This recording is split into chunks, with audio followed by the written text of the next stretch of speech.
ان حالات میں اپنے خاندوں کو تنگ نہ کیا کرو، اپنے خاندوں سے ناجائز مطالبے نہ رکھا کرو، جو اس کے بس میں نہیں ہے، جو اس کی وسعت اور طاقت میں نہیں، ایسی چیزوں کے مطالبے رکھنا یہ دیندار عورت کی علامت نہیں ہے، یہ ایک اچھی عورت کی علامت نہیں ہے، یہ فرما بردار عورت کی علامت نہیں ہے۔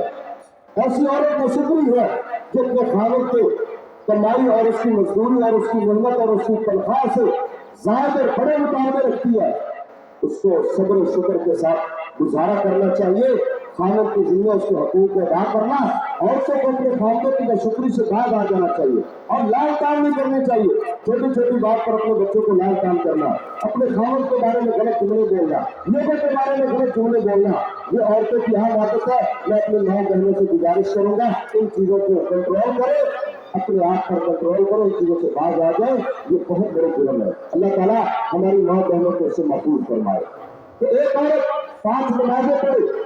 ایک مہینے کے روزے رکھے، اپنے خاوند کی اطاعت کرے، وہ احسن فرجہا، اپنی عصمت کی حفاظت کرے، اپنی عزت کی حفاظت کرے، بلا وجہ گھر سے نہ نکلے، بے پردہ ہو کر بازاروں میں نہ گھومے، باہر نہ نکلے،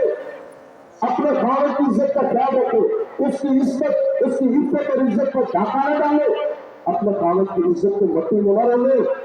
بلکہ اس کی عزت کی حفاظت کرے، اپنی حفاظت کرے، اپنی عزت اور پاک دامنی کا خیال رکھے، ہمیشہ باپردہ ہو کر گھر سے نکلے، اپنی زیب و زینت کو ظاہر نہ کرے۔ یہ عید کا دن خوشی کا دن ہے، نئے کپڑے پہنتے ہیں لوگ، عورتیں نئے کپڑے پہنتی ہے، زیورات پہنتی ہے، میک اپ کرتی ہے، تو ان کے لیے یہ خصوصی نصیحت ہے کہ اپنے پردے کا خاص خیال رکھیں، غیر محرمہ کے سامنے اپنے پردے کو نہ کھولے، بازاروں میں نہ گھومے، پارکوں کے اندر نہ گھومے جہاں مردوں کا اختلاط ہو، جہاں مرد گھومتے وہاں نہ جائے، اپنے پردے کا خیال رکھیں، اپنی عزت کا خیال رکھیں، اللہ کی اجازت دی ہوئی حدود کے ساتھ ان کے اندر رہتے ہوئے اس دن کو انجوائے کریں۔ یہ خاص طور پر میری ماں بہنوں کو اس چیز کا خیال کرنا چاہیے۔ تیسری بات کو میں آپ کے سامنے کرنا چاہتا ہوں، میرے بھائیوں، ہم نے رمضان کے روزے رکھ لیے، اللہ کا یہ فضل ہوا، یہ اللہ کی توفیق سے ہوا، جس رب نے ہم پر رمضان فرض کیا تھا، جس رب نے رمضان کا مہینہ بنایا ہے، اسی رب نے شوال کا مہینہ بھی بنایا، اسی رب کا بنایا ہوا ذوالقعدہ ہے، اسی رب کا بنایا ہوا ذوالحجہ، محرم، صفر، الی آخر، سارے مہینے اسی کے ہیں۔ رمضان میں ہم رب کو بات مانگتے ہوئے روزے رکھ لیتے ہیں، اور جو ہی رمضان گزرتا ہے ہماری روٹین دوبارہ اسی پر آ جاتی ہے۔ یہ سچی توبہ نہیں ہے کہ ایک انسان رمضان کے اندر نماز کا اہتمام کرے اور رمضان کے بعد نمازوں کو چھوڑ دے، رمضان کے اندر باقاعدگی سے قرآن پڑھے، رمضان کے بعد چھوڑ دے، رمضان کے اندر تو خرچ کرنے کا اہتمام کرے، رمضان کے بعد چھوڑ دے، یہ سچی توبہ نہیں ہے۔ سچی توبہ کیا؟ انسان پختہ عزم کر لے، یا اللہ ساتھ کا جو گناہ ہوگا مجھے معاف کر دے، ساتھ کا جو پتا ہوا کبھی اپنے معاف کر دے، آئندہ میں کار بند رہوں گا، آئندہ میں عمل پر استقامت اختیار کروں گا۔ جس رب نے روزے فرض کیے تھے اسی رب نے نمازیں فرض کی ہے۔ میرے بھائیوں، نمازوں کا خیال کرو، 5 نمازیں اللہ نے فرض کی ہے، ان کا خیال کرو۔ نماز کے بغیر گزارا نہیں ہے،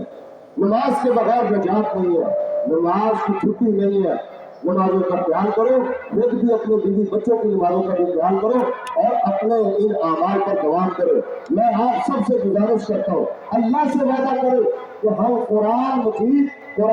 باقاعدگی سے پڑھا کریں گے۔ یہ رب سے وعدہ کریں، میرے ساتھ وعدہ نہیں کرنا، اپنے اللہ سے وعدہ کرو کہ ہم قرآن مجید کی تلاوت کی چھٹی نہیں کیا کریں گے۔ آپ بھلے 1 صفحہ پڑھے، آدھا صفحہ پڑھے، 2 سطریں پڑھے، 2 آیتیں پڑھے ضرور، روزانہ پڑھے، باقاعدگی سے پڑھے، اپنی زندگی کا جز بنا لے قرآن مجید کو۔ دنیا کے اندر عزت چاہتے ہیں، کاروبار میں برکت چاہتے ہیں، اللہ سے برکتیں رحمتیں چاہتے ہیں، اللہ کی کتاب قرآن سے محبت پیدا کر لو۔ خواتین بھی محبت پیدا کرے، آپ بھی محبت پیدا کرے، باقاعدگی سے قرآن پڑھے، اپنے گھروں کے اندر قرآن کو راج کرے۔ آج سے کچھ عرصہ قبل ہمارے گھروں میں فجر کے بعد قرآن کی آوازیں آتی تھیں، بزرگ قرآن پڑھتے تھے، اس وقت تک کسی اور کام کو کرنا جائز ہی نہیں سمجھتے تھے جب تک قرآن مجید نہیں پڑھ لیتے تھے، جب تک قرآن مجید کھول کر اس کی تلاوت نہیں کر لیتے تھے۔ آج ہم ہیں، ہماری فجر بستر پہ گزر جاتی ہے، ہماری تلاوتیں رہ جاتی ہے، ہم قرآن نہیں پڑھتے، ہمارے گھروں میں میوزک کی آوازیں آتی ہے، جلدی ہے۔ یہ بہت بڑا جرم ہے، اپنی نسلوں کی حفاظت کرے۔ گھروں میں ماں اپنے بچوں کو صبح صبح اٹھا کے اپنے ساتھ بٹھا کر گودی میں رکھ کے قرآن پڑھا کرتی تھی، ان بچوں کی تربیت ہوتی تھی، وہ بچے جلدی اٹھتے تھے، قرآن پڑھتے تھے، قرآن سے محبت پیدا کرو، قرآن کے بغیر چارہ کار نہیں۔ یہ قرآن قیامت والے دن اللہ کے دربار میں سفارش بھی کرے گا اور شکایت بھی لگائے گا۔ سفارش ان کی کرے گا جو قرآن پڑھتے رہے، شکایت ان کی لگائے گا جو نے قرآن کو چھوڑ دیا۔ اس لیے عمل پر دماغ اختیار کرے، اپنے عمل کو ضائع ہونے سے بچائے۔ تو نیکیاں کر لی، ضائع ہونے سے بچائے، شرک نہ کرے، بدعات سے بچے، ریاکاری سے بچے، احسان جتلانے سے بچے، اور اس طرح کے ہر اس کام سے بچے جو آپ کے عمل کو ضائع کر سکتا ہے۔ شیطان کو خوش نہ کرے، ہمیشہ رحمان کو خوش کرے، اپنے اندر یہ چیز پیدا کرے، اور اس کے ساتھ ساتھ اللہ سے دعا کرے، کثرت کے ساتھ دعائیں مانگے کہ جو ہم نے رمضان میں عمل کیے اللہ تعالیٰ قبول فرمائے، اللہ ہمارے گناہوں کو معاف فرما دے، ہماری کوتاہیوں کو معاف فرما دے، ہماری نیکیوں کو قبول فرما لے۔ وآخر دعوانا ان الحمد للہ رب العالمین۔